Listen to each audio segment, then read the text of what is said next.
What's up drive sellers, welcome back to your favourite YouTube channel drive sell. दोस्तों आज जो मैं आप लोगों के लिए गाड़ी लेके आया वो है टोयोटा की प्रियस। और बहुत ज़्यादा फेमस इसलिए रही है ये गाड़ी क्योंकि फ्यूल एवरेज की वजह से और अपनी लग्जरी क्लास की वजह से। अब जो लेटेस्ट जिस तरीके से प्राइस हाइक कर रही है पाकिस्तान में पेट्रोल की और वर्ल्ड वाइड भी कर रही है, तो हाइब्रिड टेक्नोलॉजी की तरफ और मोस्टली इलेक्ट्रिक गाड़ियों की तरफ लोग ज़्यादा जा रहे हैं। लेकिन पाकिस्तान में क्योंकि इलेक्ट्रिक गाड़ियों का भी इस तरीके से कॉन्सेप्ट को एक्सेप्ट नहीं किया गया क्योंकि चार्जिंग स्टेशंस वगैरह इस तरह के नहीं हैं यहाँ पे। और दूसरा, पाकिस्तान में सिर्फ हाइब्रिड टेक्नोलॉजी इसलिए कामयाब है क्योंकि इसमें पेट्रोल और बैटरी दोनों आप एक साथ चला सकते हैं। तो प्रियस इस लिहाज से बहुत ज़्यादा कामयाब है क्योंकि प्रियस में आपको फ्यूल एवरेज बहुत ही ज़बरदस्त मिलती है, जो कि मैं इंजन सेक्शन पे एंड पे बताऊंगा। अभी जो मैं गाड़ी आप लोगों के लिए लेके ये फॉर सेल है, 2013 का मॉडल है और 17 की रजिस्टर्ड लाहौर की है। फॉर सेल गाड़ी है, प्राइस काफ़ी अच्छी है और सस्ती गाड़ी है। और SLED ये पैकेज है, इसमें डिफरेंट पैकेजेस भी आए हैं। L से स्टार्ट होता है और जी टॉरिंग टॉप ऑफ द लाइन जाता है, जिसमें आपको सनरूफ और जो सोलर पैनल वगैरह मिल जाते हैं। तो स्टार्ट करते हैं इसके फ्रंट से, फ्रंट लुक से स्टार्ट करते हैं। दोस्तों ये फेसलिफ्ट कहलाती है गाड़ी। जो डिफरेंट वेरिएंट आया ना 2010 से लेके स्टार्ट होता था, उसका ये फेसलिफ्ट आता है, जिसमें इसके बम्पर्स चेंज किए गए हैं, बैक लाइट्स चेंज की गई हैं और हेडलाइट्स में आपको DRL अटैच कर दिए गए हैं। प्रोजेक्टर हेडलैम्प्स आता है, बहुत ही खूबसूरत लाइट की शेप है। नीचे बम्पर की शेप भी बहुत ज़बरदस्त है। बम्पर में आपको साइड पे इंडिकेटिंग लाइट, नीचे आपको फॉग लैम्प और पियानो ब्लैक और वाइट का बहुत ही खूबसूरत कॉम्बिनेशन इसमें यूज़ किया गया है। बहुत ही प्यारा लगता है, बहुत ही एक एलिगेंट टच देता है इसको। आपको यहाँ पे नोज़ ग्रिल मिलती है कि यहाँ पे, और छोटे साइज़ की है, तो इस तरीके से फील होता है कि जो मूछें टाइप होता है ना, मस्टैच टाइप की फीलिंग देती है यहाँ पे गाड़ी को। और यहाँ पे आपको हाइब्रिड का और टोयोटा का लोगो मिल जाता है ब्लू कलर में। लोग इसलिए काफ़ी दफ़ा कंफ्यूज रहते हैं कि ब्लू कलर क्यों है, तो ये हाइब्रिड टेक्नोलॉजी की वजह से होता है कि गाड़ी बैटरी पे भी चलती है और पेट्रोल पे भी चलती है। फेंडर की बात कर लेते हैं दोस्तों, ये कंपनी फिटेड नहीं है, आफ्टर मार्केट लगे हुए इसके रिम। और इसके रिम का साइज़ आता है दोस्तों, यहाँ पे देख लेते हैं, 15 इंच का रिम लगा हुआ है इसमें। लेकिन ये मोस्टली जो कंपनी फिटेड आते हैं वो 16 इंच के होते हैं, और अगर जी टॉरिंग की तरफ जाते हैं तो 17 इंच के भी होते हैं। तो बात करते हैं इसके फेंडर पे हाइब्रिड की बैजिंग हुई हुई है। साइड मिरर जो है इंडिकेटिंग लाइट्स के साथ हैं और ऑटो रिट्रैक्टेबल हैं। अगर आप इसको अंदर से बंद करना चाहें बंद भी कर सकते हैं, और नहीं करना चाहें तो वो आपकी मर्ज़ी है। इसमें स्मार्ट एंट्री होती है, यहाँ पे आपको ये लगा हुआ है स्मार्ट एंट्री का बटन, इसको आप कर सकते हैं लॉक अनलॉक के तौर पे, और इसको आप ऑफ़ भी करा सकते हैं। कीलेस एंट्री भी है, स्मार्ट भी है, और की के साथ भी एंट्री आप कर सकते हैं। बात करते हैं दोस्तों इसकी ग्राउंड क्लियरेंस के लिहाज से गाड़ी अच्छी है। लेकिन अगर आप 5 से 6 लोग बिठा कर चलाएँगे तो ये गाड़ी ज़्यादा लगती है। लेकिन 4 लोगों के लिए गाड़ी बहुत बेहतरीन है, फ्यूल एवरेज भी अच्छी देती है और आपकी ग्राउंड कहीं जाके लगती भी नहीं है नीचे स्पीड बम्पर्स वगैरह पे। और इसमें वाइट कलर में गाड़ी अवेलेबल है, जो कि बहुत कम मिलता है। इसमें इंटीरियर के भी फ़र्क आते हैं पैकेजेस के हिसाब से, लेकिन जो मोस्टली गाड़ियों में आता है ना वो एक ही कलर आता है, सिंगल टोन इंटीरियर ही आता है। बैक की बात कर लेते हैं, बैक पे आ जाते हैं। जो मैंने आपको स्टार्ट में बताया था कि फेसलिफ्ट में इसकी बैक लाइट चेंज की गई थी, फ्रंट लाइट में जो था DRL ऐड कर दिए गए थे, दोनों बम्पर चेंज किए गए थे, और बम्पर में जो है आपकी इंडिकेटिंग लाइट्स की और फॉग लैम्प्स की पोजीशन को चेंज कर दिया गया था, शेप चेंज कर दी गई थी। तो बात करते हैं इसकी, यहाँ पे पियानो ब्लैक फ्रंट बम्पर पे भी आपको मिलता है और बैक पे भी मिलता है। आपको एंटीना मिल जाता है, शावर मिलता है, आपको इसके साथ वाइपर मिल जाता है, और प्रियस की बैजिंग मिलती है, हाइब्रिड की बैजिंग मिलती है, टोयोटा का लोगो मिल जाता है। यहाँ पे आपको नंबर प्लेट की प्लेसमेंट मिल जाती है। LED आपको लाइट्स मिलती हैं यहाँ पे, और काफ़ी बड़े साइज़ की लाइट है। शेप ऑलमोस्ट आप कह लें सेम ही है, लेकिन इसका जो डिज़ाइन है ना वो थोड़ा सा चेंज कर दिया गया था। शेप ऑलमोस्ट सेम ही है जो फेसलिफ्ट वाले में। बम्पर की थोड़ी सी शेप चेंज कर दी गई थी, यहाँ से थोड़ा सा कर्व दे दिया गया था नीचे से, बाकी ऐसा कुछ चेंज नहीं किया गया था। बूट की स्पेस देख लेते हैं। बूट की स्पेस, यहाँ स्मार्ट एंट्री है इसकी, इसको ओपन करते हैं हम लोग। बूट स्पेस वही है, सेम टू सेम चीज़ है, सिर्फ बात चेंज जो की गई थी, मैंने लाइटें वगैरह आप लोगों को बता दी हैं। इसको लॉक अनलॉक करके आप इसको खोल सकते हैं। यहाँ पे आपको कोई सामान वगैरह रखना चाहे रख सकते हैं। नीचे आपको स्पेस सेविंग टायर मिलता है, स्पेयर व्हील यहाँ पे आपको नीचे नज़र आ जाएगा, जो कि आप रख सकते हैं। और उसके साथ यहाँ पे थोड़े पॉकेट्स वगैरह मिल जाते हैं आपको, यहाँ पे आप सामान वगैरह अपना कोई रख सकते हैं, टूल किट वगैरह रखना चाहें। दूसरी साइड पे भी आपको मिल जाता है। ये आपका डिवाइज़र हो जाता है, जो इसको आपने अगर डिवाइड वगैरह करना है तो रखना चाहते हैं इसको रख सकते हैं आप इस तरह करके। इसमें कोई भी आप कुछ लो लेवल का सामान रखना चाहते हैं वो रख सकते हैं दोस्तों। और यहाँ पे आपको लाइट मिल जाती है, जिसको आप ऑन ऑफ़ कर सकते हैं अपने हिसाब से, या आपने रखना है तो आप डिग्गी के ऑन ऑफ पे भी रख सकते हैं। यहाँ पे आपको कैमरा मिल जाता है, जो कि एक अच्छी चीज़ है कि छुप जाता है, वरना मोस्टली पाकिस्तानी अगर कहीं गाड़ी अलग खड़ी है तो लोग इसको उतार के भी मोस्टली ले जाते हैं, तोड़ देते हैं। तो चलते हैं इसके इंटीरियर की तरफ दोस्तों, बाकी बातें करते हैं इंटीरियर में। आइए तो दोस्तों आ चुके हैं इसके इंटीरियर में हम लोग, और इंटीरियर की बात कर लेते हैं।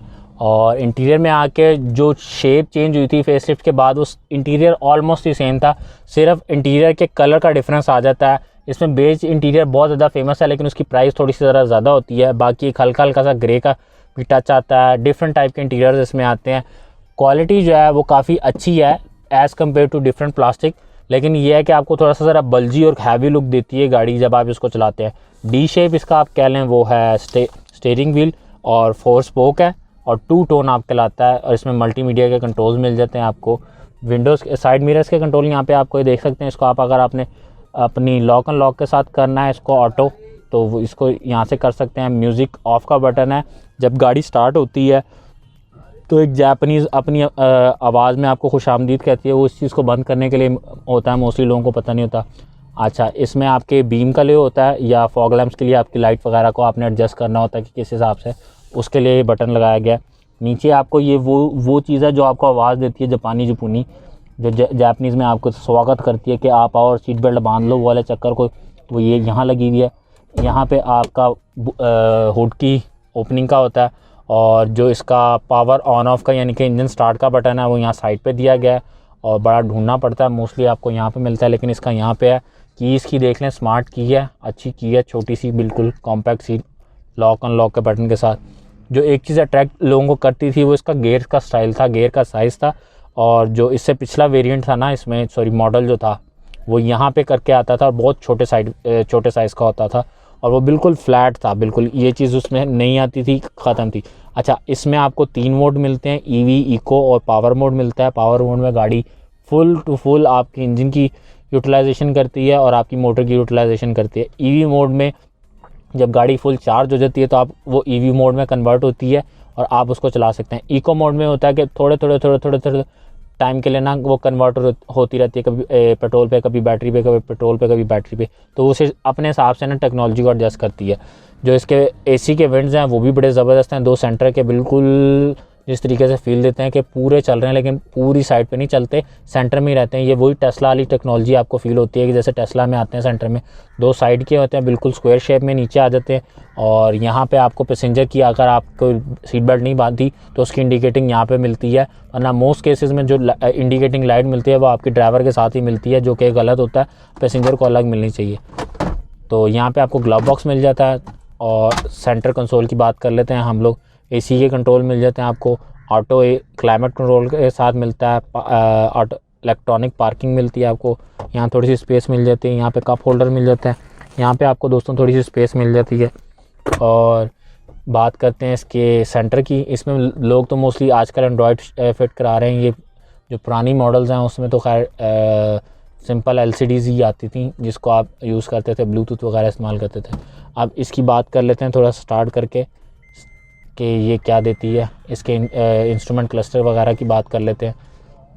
प्रियस की आपको बताती है वेलकम टू प्रियस, और साइड में आपको टेक्नोलॉजी वगैरह का बता देती है कि क्या क्या हिसाब है। आपकी गियर की इंडिकेशन बताती है, आपको बताती है फ्यूल की एवरेज, और एवरेज के साथ जब आपकी गाड़ी की बैटरी फुल होती है ना तो इस साइड पे जो 0 to 40 है ना ये फुल ही रहती है। और ये बाजी बोलने लगे हैं, इसको ऑफ़ कर देते हैं। कर दिया हमने ऑफ उसको, उसका मुंह बंद कर दिया। ऑडोमीटर बता रहा है कि कितनी गाड़ी चली हुई है, गाड़ी काफ़ी साफ़ सुथरी है। और यहाँ पे आपको ये मिल जाता है इसका रिफ्लेक्टर ऑफ करने के लिए, सन ग्लासेस होल्डर यहाँ पे दोस्तों मिल जाता है।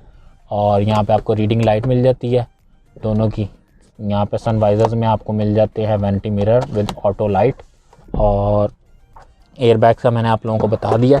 और इसमें दोस्तों सीन कुछ इस तरीके के हैं कि मेरा फ़ोन नीचे गिर गया था और फ़ोन मैंने उठाना था ज़रा, तो बात करते हैं अब इसके लेग रूम और हेड रूम के बारे में। सीट काफ़ी पीछे है, 2 वे एडजस्टेबल सीट है इसकी, काफ़ी फुल पीछे करके रखी है मैंने। तो लेग रूम तो काफ़ी अच्छा है और काफ़ी ज़रा कंफर्टेबल फील होता है आपको। आर्म रेस्ट के साथ आप इजीली चला सकते हैं इसको जैसे चलाना चाहें। और लेग रूम भी, हेड रूम भी काफ़ी अच्छा इसको आपको मिल जाता है, तो बेहतरीन चीज़ है। तो आगे से इतना ही सब कुछ है, और सच इसमें ऐसी कोई चीज़ नहीं है। बाकी फ्यूल एवरेज वगैरह के बारे में हम इंजन सेक्शन पे बात करेंगे। अब चलते हैं बैक साइड पे, और बैक साइड पे देखते हैं कि क्या क्या चीज़ें अवेलेबल हैं। आइए तो दोस्तों आ चुके हैं हम इसके बैक साइड पे, और बैक साइड पे आते के साथ ही एक जो चीज़ बड़ी अच्छी लगी है, सिल्वर की ये जो पट्टी है, बड़ा खूबसूरत प्रीमियम लुक दे रही है। फैब्रिक इस्तेमाल किया गया है, ये भी एक प्रीमियम टच देता है इसको। और ये सिल्वर सी लाइनिंग के साथ इसका हैंडल है और ऑटो इसकी वो है 1 ऑटो, यानी कि 1 टच के साथ आप इसके ऊपर विंडो जा सकती है। नीचे स्पीकर की जगह फुल पीछे कर दी थी मैंने इसकी सीट। तो लेग रूम आप कह लें कि अच्छा है, लेकिन अगर 6 फुट से ज़्यादा हाइट का है तो थोड़ा सा ज़रा अनकंफर्टेबल होगा। सीट की कुशनिंग भी काफ़ी अच्छी है। हेड रूम तो काफ़ी अच्छा, लेग रूम थोड़ा सा ज़रा इसका कम है। तो बैठते हैं हम इसके सेंटर में और सेंटर में देखते हैं कि क्या सीन है और देख लेते हैं इसको। बेहतरीन दोस्तों, और यहाँ पे आपको मिल जाता है, आप जा सकते हैं बैठ के इजीली। यहाँ पे आपको एक एसी का वो विंड मिलता है, यहाँ पे एसी के लिए यहाँ पे आपको एसी की विंड मिल जाता है पीछे आपके पैसेंजर के लिए। तो ये एक बहुत एक अच्छी चीज़ है। और लेग रूम हेड रूम बेहतरीन है। लेग रूम कह लें थोड़ा सा कॉम्प्रोमाइज़ है, हेड रूम बेहतरीन है। यहाँ पे रीडिंग लाइट मिल जाती है आपको, जो पैसेंजर है पीछे उनके लिए बैक पे। यहाँ पे आर्मरेस्ट मिल जाता है, उसमें 2 आपको कप होल्डर्स मिल जाते हैं दोस्तों। तो चलते हैं इसकी इंजन सेक्शन की तरफ और बाकी बातें करते हैं इंजन सेक्शन पे। आइए तो दोस्तों आ चुके हैं हम इसके इंजन सेक्शन के ऊपर। और इंजन सेक्शन पे आते सबसे पहले बात कर लेते हैं इसके इंजन साइज़ के बारे में। जितने भी इसमें वेरिएंट्स आते हैं उसमें कॉमन इंजन साइज़ आता है 1.8 लीटर का। जो बात किया जाए 1800 कह लें सीसी या 1798 सीसी कह लें इसमें। उसके साथ इंजन मोटर्स आती है, कन्वर्टर लगा होता है जो इसकी मोटर पावर को, यानी कि जो इसकी काइनेटिक एनर्जी उसको कन्वर्ट करता है और आपको बूस्ट देता है, टॉर्क प्रोड्यूस करता है अच्छा खासा, जिसके फिगर्स आपको यहाँ पे मिल जाएंगे।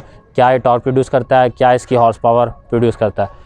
जो मेन क्वेश्चन होता है, क्योंकि हाइब्रिड टेक्नोलॉजी है, इसमें सबसे पहला क्वेश्चन ये होता है कि ये इसकी फ्यूल एवरेज क्या है। तो फ्यूल एवरेज के हवाले से ये गाड़ी मैंने खुद रखी हुई है, 2 साल ये गाड़ी मैंने खुद चलाई है। मेरी फैमिली में अभी भी ये गाड़ी है और ये जो फ्यूल एवरेज देती है हमें तकरीबन 22 से लेकर 24 के दरमियान देती है शहर के अंदर। डिपेंड ऑन करता है कि इसकी आप चलाते कैसे हैं, ड्राइविंग मोड क्या है आपके। अगर आप पावर मोड में ज़्यादा चलाते हैं तो ऑब्वियस रीज़न है कि आपको पावर एंजॉय करनी है और आप फ्यूल एवरेज पे कॉम्प्रोमाइज़ करेंगे। लेकिन अगर आप इको मोड में चलाते हैं तो बहुत ही बेहतरीन फ्यूल एवरेज देती है। और एक बहुत ज़्यादा गलत कॉन्सेप्ट ये है कि ये गाड़ी जो है ना, यही इससे ज़्यादा एवरेज लॉन्ग पे देगी। लॉन्ग पे गाड़ी इतनी एवरेज नहीं देती ज़्यादा। आप कह लें 1-2 किलोमीटर्स कम हो जाएगी, ज़्यादा नहीं होती, उतनी देगी या थोड़ा सा कम हो जाएगी। डिपेंड ऑन करता है कि आप क्रूज़ करके चला रहे हैं या आप सिंपल पैडल से चला रहे हैं। क्योंकि ये गाड़ी जो कन्वर्ट करते हैं ना, आपकी ब्रेकिंग पावर को करती है। जब आपकी गाड़ी ज़्यादा रुकती है तो गाड़ी आपकी बैटरी ज़्यादा चार्ज होती है, जिसकी वजह से गाड़ी और ज़्यादा आपको फ्यूल एवरेज देती है। तो बात करते हैं इसकी प्राइस के बारे में। मैंने बताया 13 मॉडल है, 17 की इंपोर्ट है, 17 का रजिस्टर्ड है, लाहौर रजिस्टर्ड है। लाहौर में ये गाड़ी खड़ी हुई है ऑटोनेट मोटर्स के ऊपर। नंबर डिस्क्रिप्शन में होगा। जो इसकी डिमांड है वो है 26,75,000। कॉल ज़रूर कीजिएगा। और मेरे हिसाब से जो आजकल रेट चल रहे हैं उस लिहाज से डिमांड काफ़ी कम है 13 मॉडल की, वरना आजकल जो 11 मॉडल या 10 मॉडल है वही 28-30 लाख रुपए लोग मांग रहे हैं मार्केट में।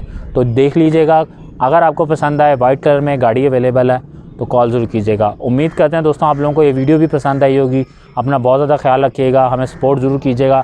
चैनल पे नए सब्सक्राइब कर लीजिएगा और बेल आइकन को लाजमी प्रेस कीजिएगा। वीडियो पसंद आई तो लाइक ज़रूर कीजिएगा दोस्तों। मिलते हैं अगली वीडियो में। अल्लाह हाफ़िज़।